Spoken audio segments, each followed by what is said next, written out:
Good evening, everyone. I am deeply honored to celebrate Hispanic Heritage Month here at the White House. Standing here makes me think of the giants whose shoulders I stand on, my ancestors, mi familia, whose strength and resilience flow through me today. My great-grandparents, Daniel and Guadalupe, and Catalino and Francisca, were part of a wave of Mexican immigrants recruited to the US in the early 1900s. They were young with little to their names, but had determination in their hearts. They worked on the railroads and in the fields, saving every penny, striving for a better life, not just for themselves, but for generations to come. They never stopped believing in the future they dreamed of. My abuelos, Isabel and Jose Alba, grew up in a world marked by segregation. They labored in the citrus groves and cotton fields, forced to use segregated water fountains and attend Mexican schools that offered half days and half chances. But despite the barriers, they never let go of their dreams. Jose believed in the power of education and made it to a private men's college, while my grandmother, with grace and sacrifice, raised 5 children. Jose's perseverance eventually secured him a white-collar job as an accountant, transforming the future for his family. That legacy of hard work and unwavering hope is something I carry with me every day, though my own journey was not without struggle. My parents, Mark and Kathy Alba, were just 19 and 20 years old when they had me. Living paycheck to paycheck, I was a sick child, in and out of hospitals, and I came to understand firsthand how deeply our health impacts our lives. My father's military benefits were vital to my care. Years later, when I became a mother at 27, I struggled to find safe products for my baby and family.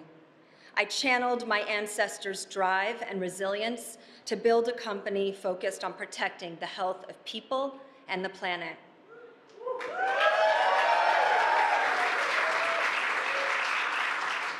The Biden administration's commitment to the health of our communities, clean air, safe water, access to health care is personal to me.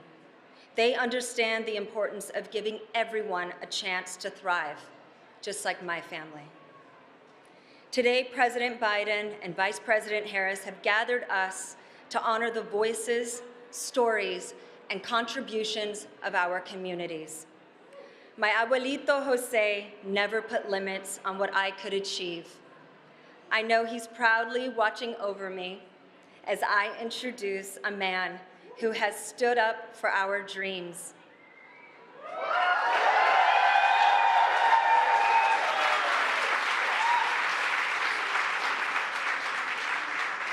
A humble public servant who served with honor and dignity.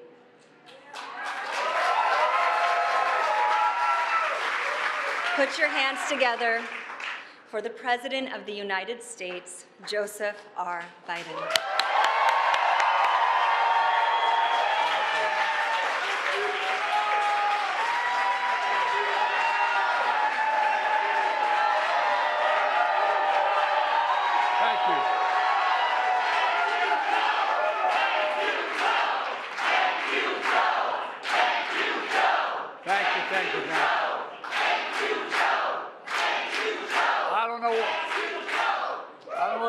Joe as you're talking about. But thank you. Folks,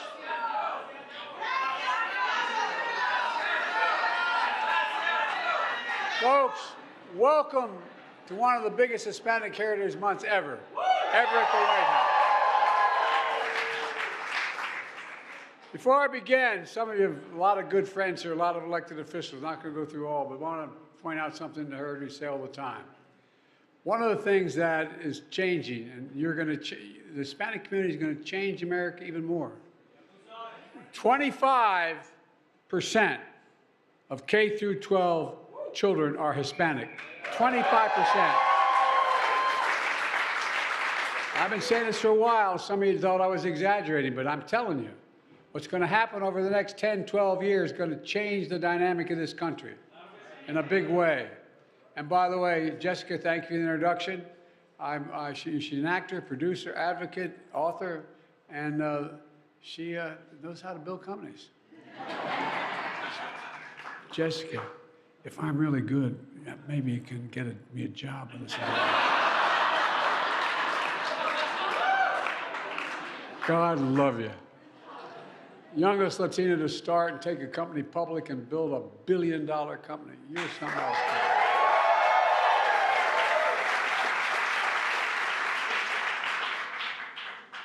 Well, folks, you've done it. You've done it literally by trying to make life better and safer for other people, safer and healthier for women and children and families. Not only made a successful company and a billion-dollar company, but you did it for good reason.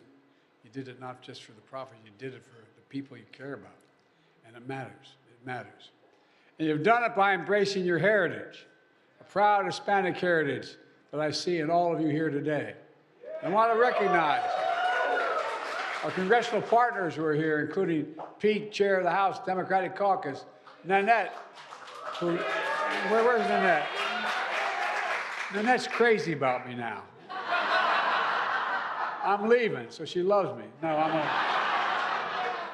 Alex in the Senate, retiring CHC Chair Grace, and so many members of CHC members. I'm looking forward to attending the gala tomorrow night.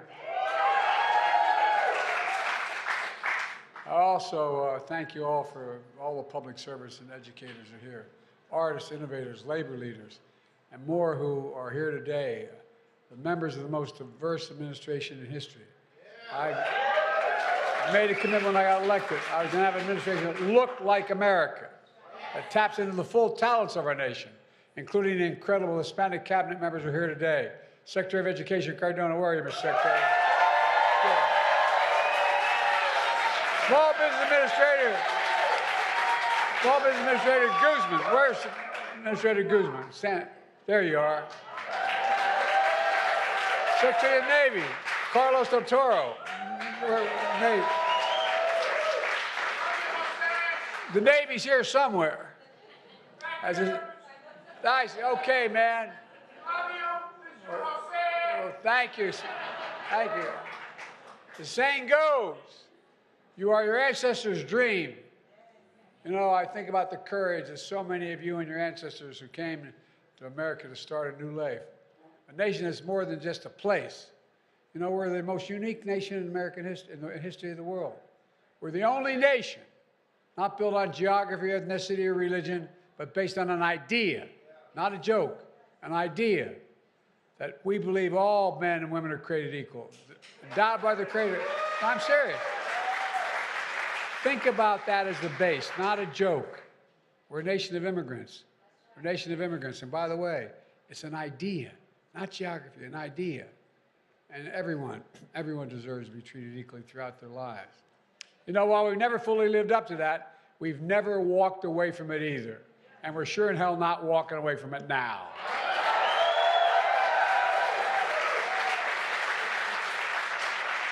Since our founding, the very idea of America has been nurtured, enriched, and advanced by the contributions and sacrifices and hard work and dreams of immigrants and descendants from all over the world. Like so many of your families, like mine and Jill's families from Ireland and Jill's. I may be Irish, but I'm not stupid. I married Dominic Giacoppa's daughter. You can say that again, man. No one screws around me. One of the reasons Jill and I really wanted to host today's celebration is to say thank you. Thank you for your partnership and your friendship. And I mean sincerely, we're forever grateful. I mean it from the bottom of my heart. I also want to host this reception because we have progress to celebrate. Together, we're making the most significant investment in the Hispanic community ever in all of American history. We've centered equity in everything we do. With the help of just 3.5 years, we've created more than 5 million jobs for Hispanic Americans. The lowest Hispanic unemployment rate on record, We're also turning Puerto Rico's economy, investing in more than $140 billion and adding over 100,000 new jobs in Puerto Rico. More Hispanics have health insurance than ever before in history. Record number of Hispanic small businesses are starting up, like your little small business, $1 billion program. Historic investments in Hispanic saving institutions. The 500 college, university, and community colleges that serve such a large percentage of Hispanic students. By the way, it's about $15 billion in those. Under my plan for student debt relief, more than 5 million people received student debt relief, and it's going to happen where we're going to win in court, signifying a significant number of Hispanic borrowers. The racial wealth gap is the smallest in 20 years. We're removing lead pipes so every American can drink clean water without worrying about our children getting brain damage. We're delivering high-speed, affordable internet to every American, which is as essential today as when FDR delivered electricity to every American. It's that consequential. We've increased the child care subsidy funding by 50%, providing families peace of mind and still growing the economy. When we do these things, we grow the economy. When parents are able to go out and work and they can make more money, they grow the economy. And so it's a net savings for America. It really is. Let me be clear. We believe in an immigration system that reflects our values. We don't demonize immigrants. We don't single them out for attacks. We don't believe they're poisoning the blood of the country.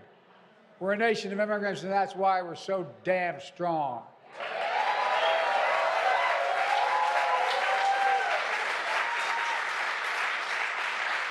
My mother's side of the family are a bunch of Irish immigrants that came over on coffin ships in 1848 and 1850.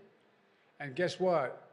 We don't know, but if you go back and look, Irish Catholics were discriminated against as much as any other group of people ever came to this country. But guess what? We're proud as hell of what we've done, and all of you, protecting our fundamental freedoms. The freedom to vote, the freedom to choose, the freedom to deny, not to deny any of those freedoms. And folks, in this administration, we don't erase history. Together we make history. We're making history. And today we honor you. And the long line of patriots throughout our history have made the promise of America real for all Americans. And let's finally honor this history by building the National Museum for Latino Americans. I'm trying. As well as the American Women's History Museum as well in the National Mall. And by the way, all of you have pushed us forward to be a country that we say we are, for freedom, justice, equality for all. And by the way, today we honor this simple truth.